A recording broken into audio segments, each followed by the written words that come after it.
Have you ever wished you had a skill that could just genuinely change how you see the world and maybe even how the world sees you back? Well, today we're going to dive into some ancient wisdom to unpack a practice that is powerful, profound, and believe it or not, surprisingly practical.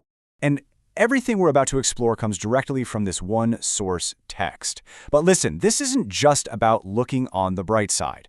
What we're talking about here is a complete mental discipline, a really structured way of thinking that has the power to reshape our relationships and maybe even our reality. So let's just start with a quick gut check. Think about it. A friend cancels on you last minute. A coworker totally misses a deadline they promised they'd hit. What is that first unfiltered thought that just pops into your head? Is it frustration, annoyance, maybe even suspicion? Just hold that thought, because we're about to look at a really powerful alternative.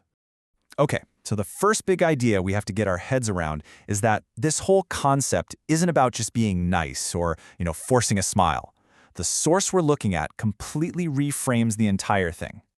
Now, this is where it gets really interesting. The text calls this a great profession or a great work. Think about that for a second. A profession. That's something you study, you practice, you work at getting better at. It's not some passive feeling that just happens to you.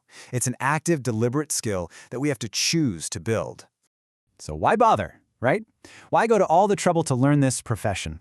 Well, because according to this text, the way you look at a situation doesn't just describe reality, it can actually influence it.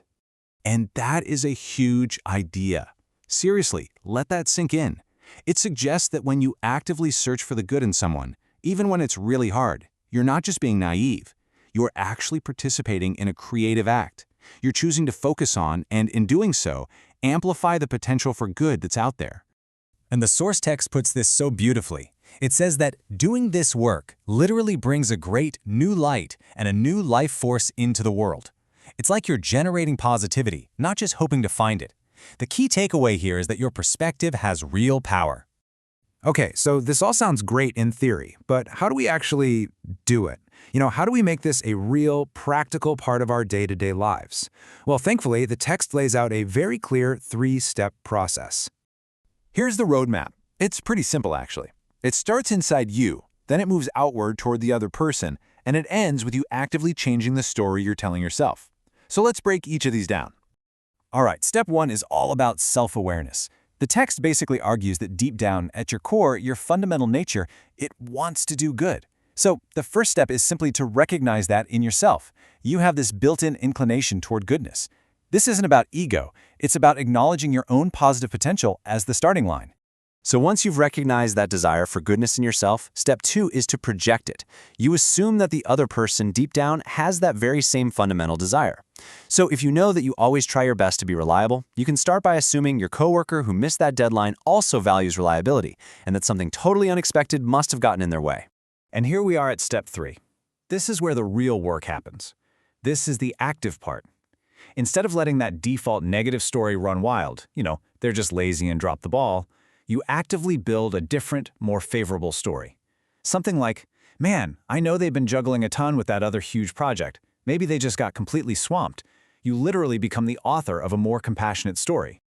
Now, this practice is incredibly powerful, but the source is also really realistic. It includes a critical warning that we absolutely have to understand if we're going to apply this wisdom correctly. First, we have the main principle, the headline we've been talking about all along. Judge everyone favorably. This is the goal, right? The ideal that we're striving for in all our interactions. But then, look at this. Right on the heels of telling us to find the good, the text warns that you have to be on guard so that someone else's negativity doesn't cling to you. And this is such a crucial balance. It's not telling you to be a doormat or to just ignore genuinely harmful behavior. So, how do we square that circle? How can you judge someone favorably while also protecting yourself? The text actually leads us to a single, really powerful guiding principle that pulls it all together. And here it is. This is the tightrope we have to walk. We're called to practice empathy, to give people the benefit of the doubt, to always look for that spark of good. But, and this is a big but, we are not called to absorb negativity or make excuses for harm that might come from someone's actions. So here's the bottom line. Let compassion guide how you judge other people, but let wisdom guide how you protect your own spirit. See? One doesn't cancel out the other. They're supposed to work together. It's a really sophisticated and mature way to approach the people in our lives. So I'll leave you with a challenge for this week. Think of one person or one situation where your gut reaction is usually a negative one. How could you apply this 3-step guide to that specific moment? What kind of new light might you create if you try?